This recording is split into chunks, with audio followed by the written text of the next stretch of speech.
In the second half of our program this evening, we will be covering the Proposition 50, State Proposition 50 and County Measure A, both on the special ballot taking place on November 4th. We will be taught this evening by two guests, Bill James, the chair of the Santa Clara County Democratic Party, and Dave Johnson, chair of the Santa Clara County Republican Party. I will take this opportunity to remind you or explain to you that Almaden Valley Community Association is a non-partisan, non-profit organization. We bring you together for education and conversation, not to represent a stance. It's an opportunity for you to learn and to meet. And so once again, we are a nonpartisan organization. We're very fortunate to have two speakers who are very well informed on the issues and will give us a context and a perspective on them. It is not pitting one party against the other. Again, they are here to teach us and to inform us and to give us a perspective, and I thank you in advance for being willing members of our community and doing that.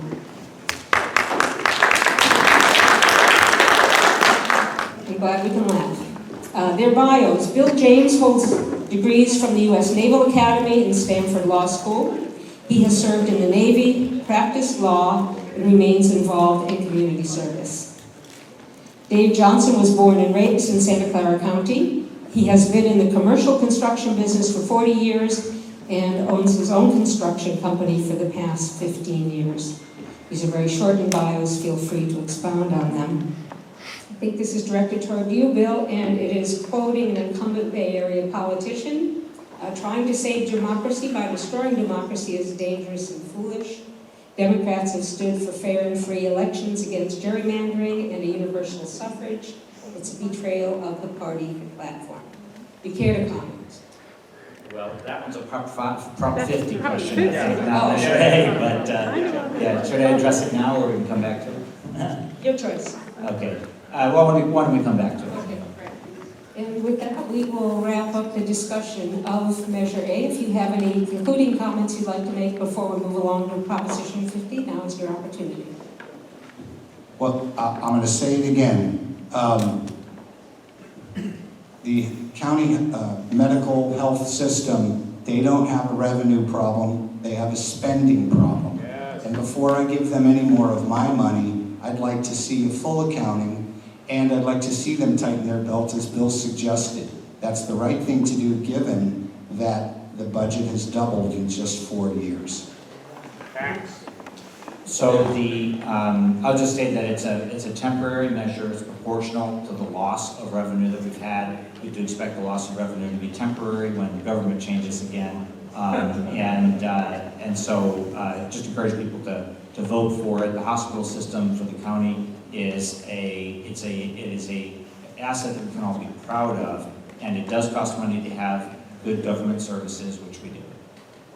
Proposition 50 proposes a constitutional amendment that temporarily replaces current congressional district maps drawn by the Citizens Redistricting Commission with maps drawn by the California legislature for the U.S. House of Representative elections in 2026, 2028, and 2030. It gives the state attorney general the power to defend it in court and assigns the California Supreme Court exclusive jurisdiction over challenges. Would each of you take 2 minutes and educate us on your perspective on Proposition 50? Okay, so Proposition 50. Like Measure A, Proposition 50 is a temporary measure. It's proportional to a problem that's arisen because the President of the United States asked the Governor of Texas to change their districts. Their legislature changed their districts in the middle of a census cycle in an effort to avoid having happen what we expect to happen in 2026, which is at least a Democratic House being elected. It's very common for a president's party to lose seats in the midterm election. The president and his political team know that. Even if you believe in President Trump's policies, which I don't, but if you believe in them, you would have to admit, realistically, it would take time for the things that he says will happen to happen. And so I think that the election in November of 2026 is going to be very favorable for Democrats. And I think the president does too, which is why he did what he did. So I appreciate Governor Newsom for coming up with the idea of countering that with basically the same maneuver. We're doing the same thing that they did in Texas, exactly the same number of seats, and we're doing the same thing that they did, which is just changing their lines or proposing that the lines be changed in a way that would increase our representation. It's important for California. California is at a great disadvantage right now. The president didn't send emergency funds to help the people damaged by fires in Los Angeles. He sent the National Guard to Los Angeles and created a bunch of chaos down there that didn't need to happen. And we do not have adequate protection and representation in this current government. So we're going to increase our representation, get a Democratic House, and have a check and a balance against the president that the current Congress will provide. One of the things that I hear over and over and over is how what Gavin Newsom is doing in California is somehow connected to what's happening in Texas, and I couldn't disagree more, respectfully, of course. What happened in Texas was some redistricting that was done in 2021, and that case was in Galveston County. That case went to the Fifth Circuit Court of Appeals, who upheld the decision to redistrict based on black and brown neighborhoods being put together for a particular purpose. In 2022, that case went to the Supreme Court, and the Supreme Court overruled the Fifth Circuit Court of Appeals, mandating that Texas reverse the districts and other districts that had been previously gerrymandered. And so, since Biden was president during that time, nothing was going to happen. And all Trump did when he came into office was he had his attorneys go look and say, can we do it now, since it's already been established by the Supreme Court? Now that's a different case in California, with the temporary putting on hold of the citizens, the duly elected citizens, California Citizens Redistricting Commission. I want to pause and just say that for all the talk we hear about no kings, let me tell you about no kings. No kings is having a county that shuts you down, your business, and doesn't let you go to work unless you have a critical, your critical business, or not letting the kids go to school. No kings is shutting down an entire state for the better part of 2 years while going out to the French Laundry with your donors. So I think, I'll get back to it later. Please hold your applause. Oh, you want to follow on? Yes, Biden didn't do anything to keep Texas from redistricting. It's not true. It wasn't Biden's job to do it. It shouldn't have occurred until the end of the census. We have a question here about transparency. What were the mapping criteria for the new districting map? And were the draft maps published for review and public input? I think Bill did. As far as I know, the answer is no, and even when the measure came out, I think it was still another few days, and if I'm wrong, Bill, please correct me. The fact of the matter is, the maps were drawn by legislators who are all Democrats, and I think that certainly when going back to my comment a minute ago about kings, when you circumvent the state constitution to get back, and then to get back at what Texas is doing, and then the other thing I would say is California currently, about 40% of the people in the state vote Republican, yet we only have 17% representation in Congress. And if Prop 50 passes, that representation in Congress could go down to as low as 7 or 8%, with a population, again, that votes about 40% conservative or Republican. So, of course, the same can be said of Democrats who are represented in Texas. And so these maps, we're basically in the middle of the biggest, massive public hearing on maps that could ever be held during a statewide election. You can look at the maps now. You can see you can see everything about the maps, all the demographics of the districts that have been drawn, and you can decide whether you want to approve them or not. Voters are approving them. That didn't happen in Texas. Nobody asked Texas voters whether they wanted to change their districts mid-cycle. Instead, the legislature just did it. And so voters are now having the opportunity to have their say in terms of whether we're going to change these districts or not. Thank you. What safeguards are in place to ensure that the new maps are not gerrymandered for partisan advantage or incumbency protection? Bill? So thankfully, the new maps are gerrymandered for partisan advantage. That's the whole point. So these maps comply with the Voting Rights Act. They follow good practices of compactness, and they don't have any lizard-like shapes from the old gerrymandered districts of old that you see in some of the other states of the Union. But they do realign some districts in a north-south way instead of an east-west way that causes there to be more. Yes, so these districts are intentionally drawn to have more, to result in there being more Democrats elected. So in that sense, they are gerrymandered, and so that's no one's arguing that. Well, I think you just made my point. If they're gerrymandered to favor Democrats, why are we having the discussion? We're having the discussion because Texas gerrymandered their districts in the middle of the cycle to have 5 more Republican seats. And the only way to keep them from doing that in a bunch of other states is to show them that every time they do it, we're going to do it too. And so Democrats, you come to kind of answer the question about the card from the card. The question on the card was about damaging the democracy in order to save it. We're in a pretty unusual period right now in terms of what's going on in our country. And some people like that and other people don't.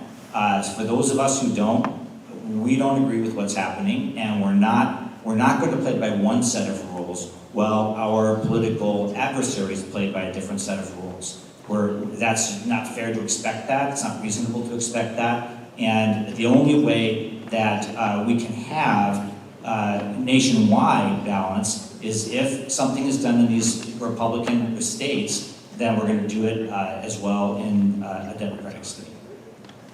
Well, currently, see, if I didn't say it earlier, I will congratulate the Democrats on historically being experts at gerrymandering. So the first, I find it humorous or mildly entertaining that the first time that the Republicans were even getting close to successfully doing it, that's a problem.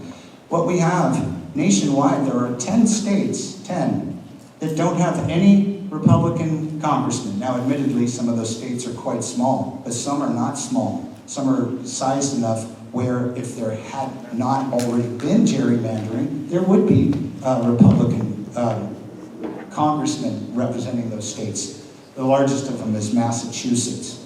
And so there's no perfect answer, but I will say that if you have 40% of the vote in the state and you only have 4 or 5 congressmen, that's a problem.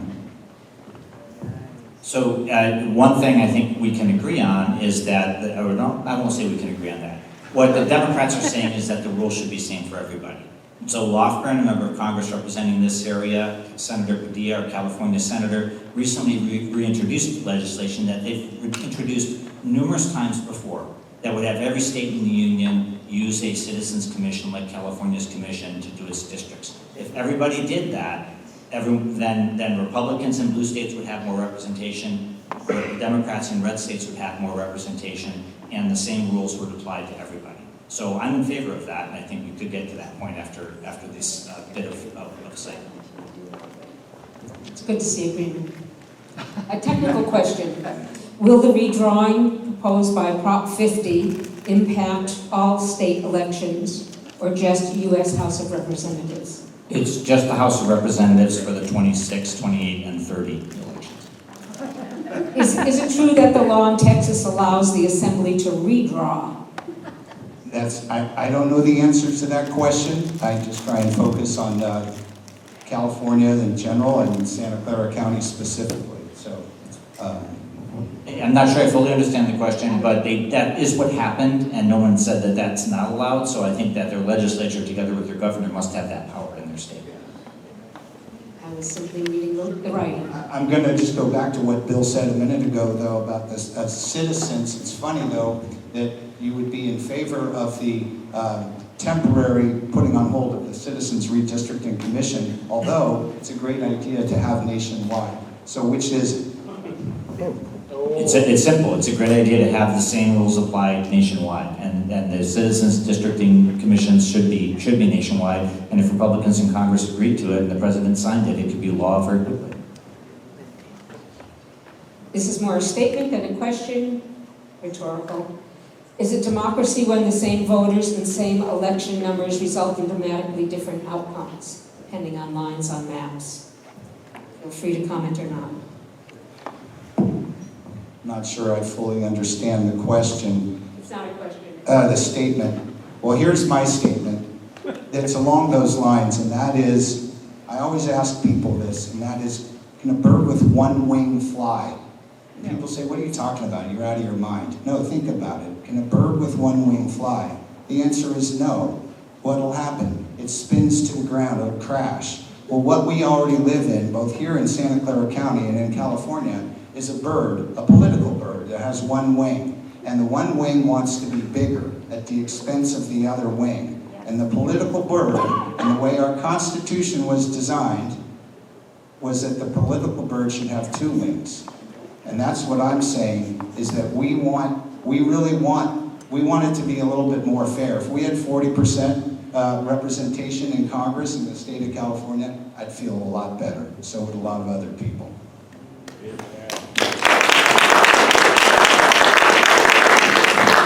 But just, again, it'd be fair for that same rule to apply in every state. There are Texas Democrats who'd like to be better represented than they are. And it's not true that the Republicans don't gerrymander. Ohio is highly gerrymandered, Mississippi's highly gerrymandered, Missouri, North Carolina. These have only a handful of Democratic representatives and many more Democrats in proportion. Someone brought up the point that a lawsuit has been filed against the Texas redistricting. How does the California proposed redistricting depend on that? I'm not sure. The lawsuits can move kind of quickly sometimes, but sometimes they move slowly. I don't have the language in front of me. The California measure is specifically contingent on, and only comes into effect if the Texas redistricting has occurred and is in place. I guess my only comment would be that there's already been some lawsuits filed against the circumventing of the state constitution. I would imagine if the law here in California, if Proposition 50 passes, there'll be a whole host of additional lawsuits that are filed. And like Bill said, they can either move real quick or not. We don't know. It's true. Some lawsuits have been filed and rejected about Prop 50. I don't think that any lawsuit will be successful because in California, the people do have the power to change the Constitution through their vote and to change their minds. But are they voting it by approving Prop 50?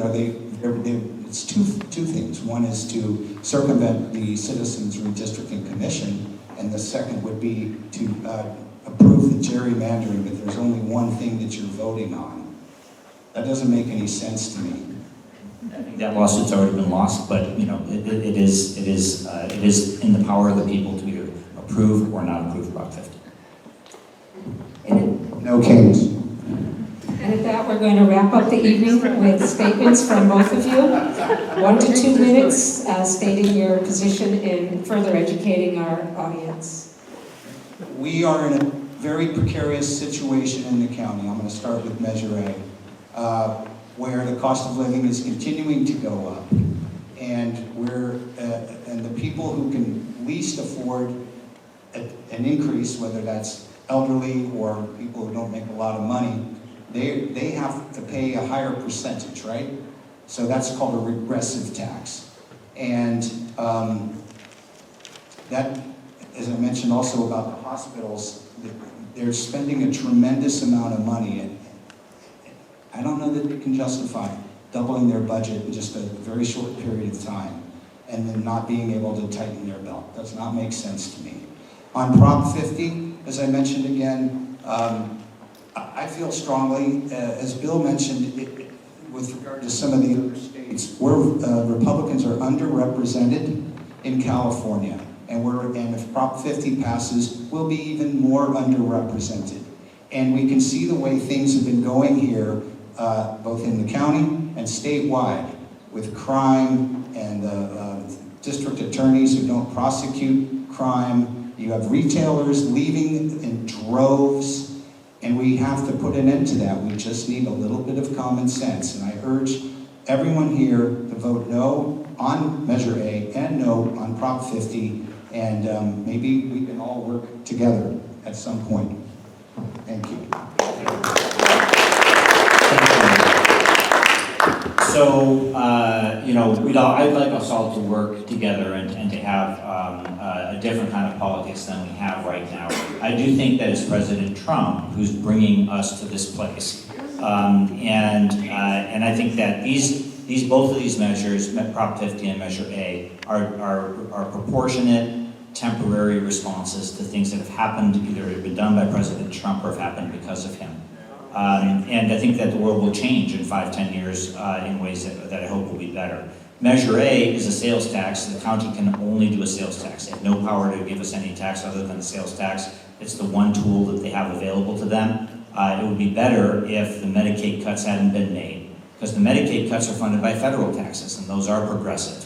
And I think, again, in 5 years, when the sales tax is scheduled to sunset, hopefully Medicaid will be back to where it should be. I think Californians will pass Prop 50. I believe that Santa Clara County residents will pass Measure A because we support the hospital system and we support other county services. Homeless services, the sheriff's services, the prosecutor's offices. The hospitals are a big part of the county budget, and that's not a bad thing. That is a public asset. Healthcare is an important human right, and by controlling these hospitals and running these hospitals, our county is ensuring that our residents have access to healthcare. It's a basic service, it's a basic human need, and it's the right thing to do, and I think we'll be able to fund it through more appropriate channels over time. Thank you. Thank you.